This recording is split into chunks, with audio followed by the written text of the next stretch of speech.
Hello guys नमस्कार। फेरि पनि मेरो यो युट्युब च्यानलमा तपाईहरुलाई स्वागत गर्न चाहन्छु।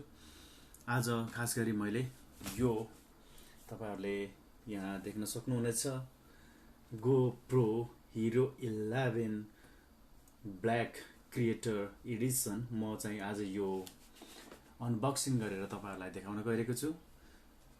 मसँगै रहनु होला है त। यो भित्र के सामानहरु छ, के आउँछ भनेर म भर्खरै मात्रै हिजो यो किनेर ल्याएको थिएँ। यो तपाईहरुलाई म अनबक्सिङ गरेर देखाउन गइरहेको छु है त।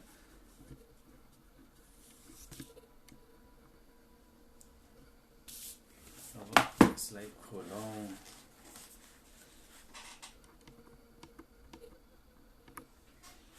अब यसलाई चाहिँ म खोल्न गइरहेको छु। यो चाहिँ मैले खोलिसकेको छु है।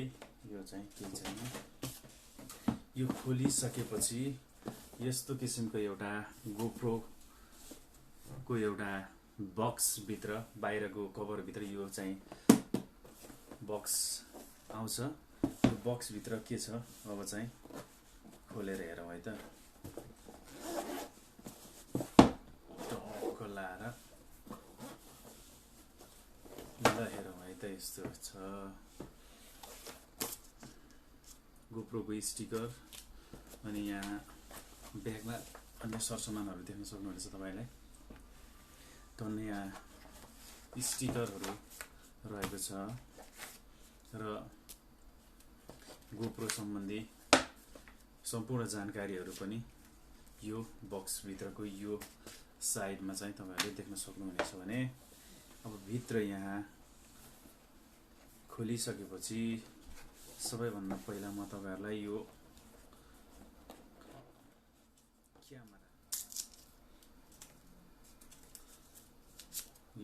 क्यामेरा भयो। यसको अब यहाँ बाहिर राखेको प्लास्टिक निकालौं। प्लास्टिक निकालिसकेको छु। यो रह्यो GoPro 11 को यो क्यामेरा। अब यो सँगै आउँछ यो चाहिँ यो भयो मिडिया मोड भयो। यो मिडिया मोड भित्र पनि यहाँ माइक चाहिँ यही कनेक्ट भएर आएको छ। यो माइक हो हैन। अन्य यो मिडिया मोडलाई विभिन्न किसिमको फंक्सनहरु यहाँ दिएको छ। यहाँ भित्र हामीले चाहिँ यसलाई माइकहरु युज गर्न सक्छौं। त्यस्तै गरी यहाँ केबलहरु युज गरेर यसलाई यो बाहिरबाटै युज गर्न सक्छौं। कसरी युज गरिन्छ म एकछिनपछि तपाईहरुलाई पक्कै पनि देखाउने छु। त्यस्तै गरी यो भयो मुख्य चीज चाहिँ यो हो जस्तो लाग्छ मलाई हैन। यो GoPro 11 को यो चाहिँ भयो भोल्टा ह्यान्डल भयो। यो भोल्टा ह्यान्डल चाहिँ खास गरी यो भित्र इनबिल्ट ब्याट्री पनि हुने गर्छ हैन। यो भित्र इनबिल्ट ब्याट्री हुन्छ किनकि GoPro को यो सँगसँगै आउने यो जुन यो ब्याट्री छ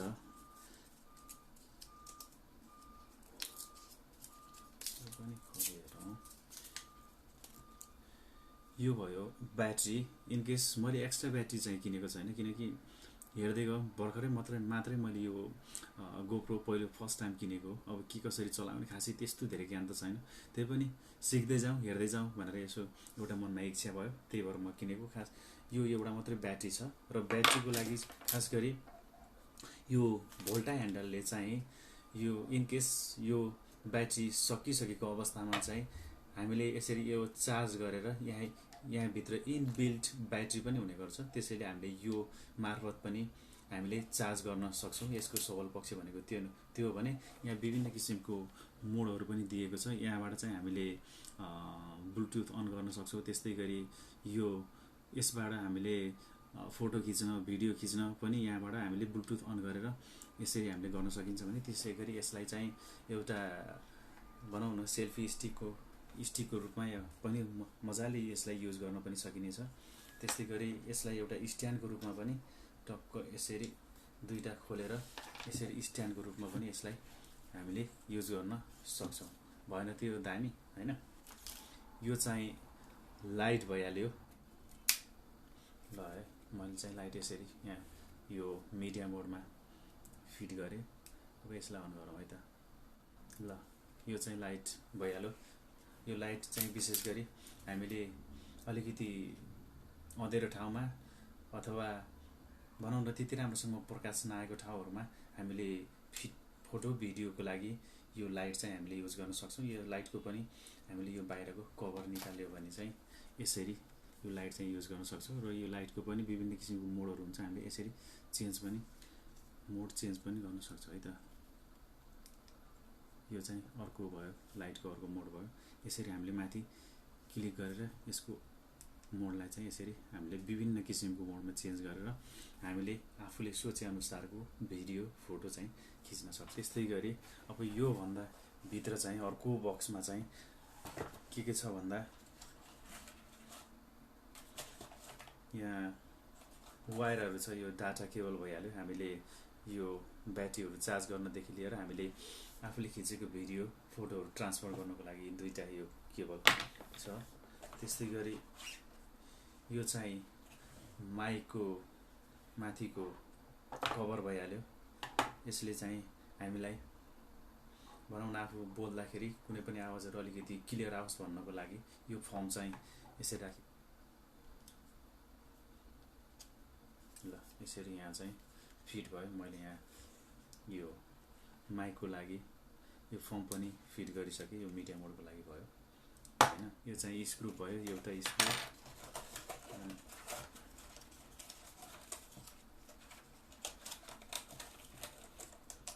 दुईटा स्क्रु दिएको छ।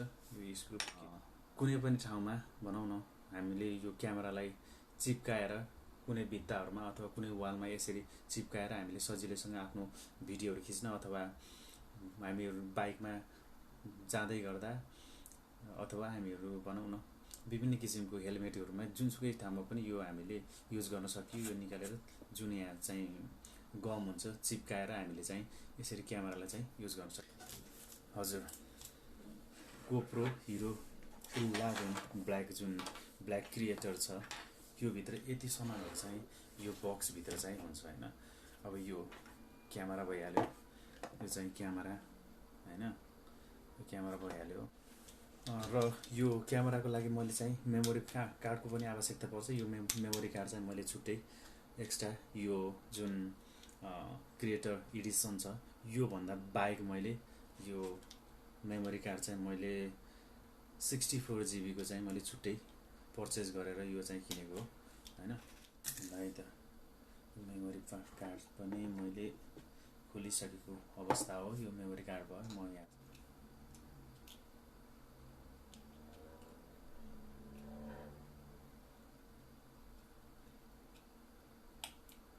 ओके मेमोरी कार्ड चाहिँ मैले इन्सर्ट गरिसकेँ। अब चाहिँ म यहाँ ब्याट्री हाल्छु हैन। ब्याट्री पनि इन्सर्ट गरेँ मैले। र ब्याट्री चार्ज गर्नको लागि यहाँ भित्रै यो चार्ज गर्ने ठाउँ पनि दिएको छ। हामीले इनकेस चार्ज गर्नु पर्यो भने यहाँ भित्र चार्ज गर्न सक्छौँ। अब यो चाहिँ बन्द गरौँ है त। अब चाहिँ अन गरेर हेरौँ। ब्याट्री चाहिँ अहिले नभएको अवस्था। ब्याट्री चाहिँ भर्खरै मैले किनेर ल्याएको, ब्याट्री सक्यो। मैले ब्याट्री हाल्न त हालेको थिएँ, ब्याट्रीले चाहिँ काम गरेन, चार्ज सकिएको अवस्था रहेछ।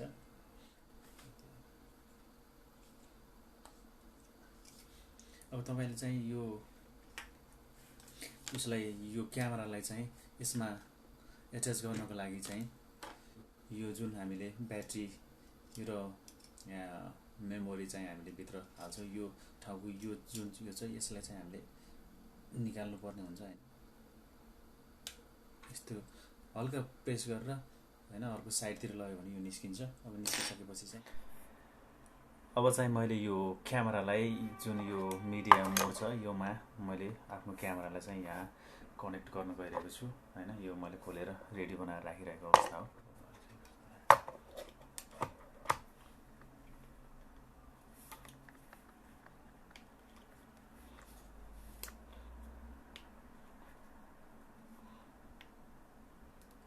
अब ल टक्क यो चाहिँ मैले इन्सर्ट गरिसकेको अवस्था छु। यो चाहिँ लाइट भइहाल्यो, यो चाहिँ माइक भइहाल्यो। त्यस्तै गरी यो स्टिक चाहिँ मैले यहाँ राख्नु भइरहेको छु। यसरी स्टिक राखिसकेर हामीसँग चाहिँ यहाँ स्क्रु छ, स्क्रु चाहिँ यहाँबाट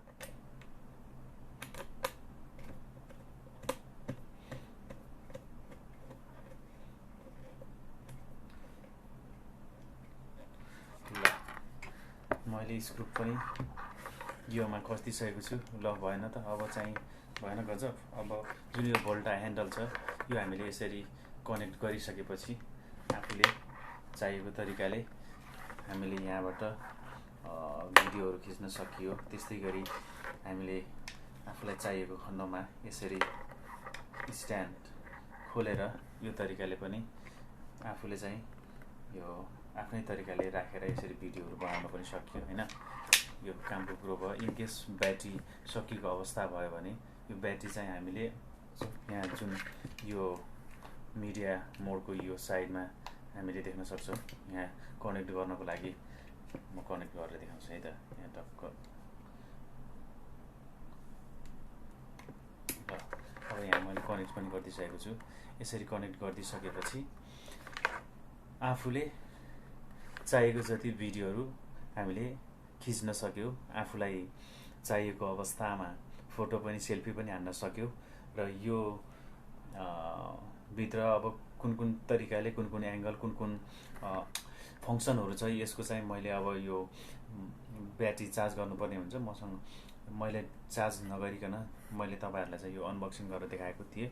यो भित्र के सरसामान हुन्छ भनेर, त्यसको लागि मात्रै मैले यो सानो भिडियोको बनाएको हो। अब चाहिँ यो मैले चार्ज गर्छु हैन। यो चार्ज गरिसकेर अनि मोबाइलमा चाहिँ एउटा एप चाहिँ डाउनलोड गर्नुपर्ने हुन्छ यो क्यामेरा अपडेटको लागि। त्यो क्विक एप डाउनलोड गरेर भनौँ न यो क्यामेराबाट मोबाइलमा कनेक्ट गरिसकेपछि अनि चाहिँ क्यामेरा अपडेट गर्नुपर्ने हुन्छ। र त्यो क्यामेरा अपडेटले मैले अन्य भिडियोहरूमा ब्लगहरूमा पक्कै पनि के कस्तो खिच्छ, कस्तो तरिकाको भिडियोहरू आउँछ म तपाईँहरूलाई पक्कै पनि अन्य भिडियोमा देखाउने नै छु है। खास गरी यो अनबक्सिङ थियो GoPro Hero 11 black creator Edison. मैले तपाईँहरूलाई यो बक्सभित्र के आउँछ, के सरसामानहरू पाउँछ भनेर मैले तपाईँहरूलाई सबै कुराहरू देखाइसकेको छु। अन्य कुराहरू चाहिँ म पक्कै पनि अन्य भिडियोहरूमा तपाईँहरूलाई देखाउँदै जानेछु। किप वाचिङ है त गाइस। हस् त, नमस्ते, थ्याङ्क यू।